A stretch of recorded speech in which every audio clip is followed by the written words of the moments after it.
Nagsanib puwersa ang mga tauhan ng Manay Municipal Police Station at Bravo Company ng 66th Infantry Battalion ng Philippine Army upang maghatid ng agarang tulong at suporta sa mga residente ng Davao Oriental na matinding naapektuhan ng isang mapangminsalang magnitude 7.6 na lindol.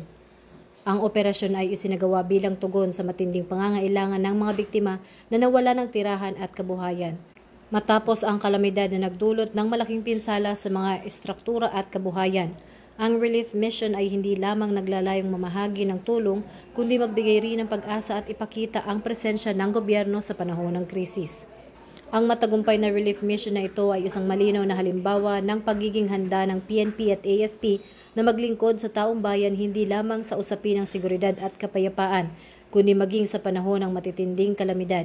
Pinapakita nito na sa bawat pagsubok, patuloy na umiiral ang diwa ng kabayanihan at malasakit sa puso ng mga lingkod bayan.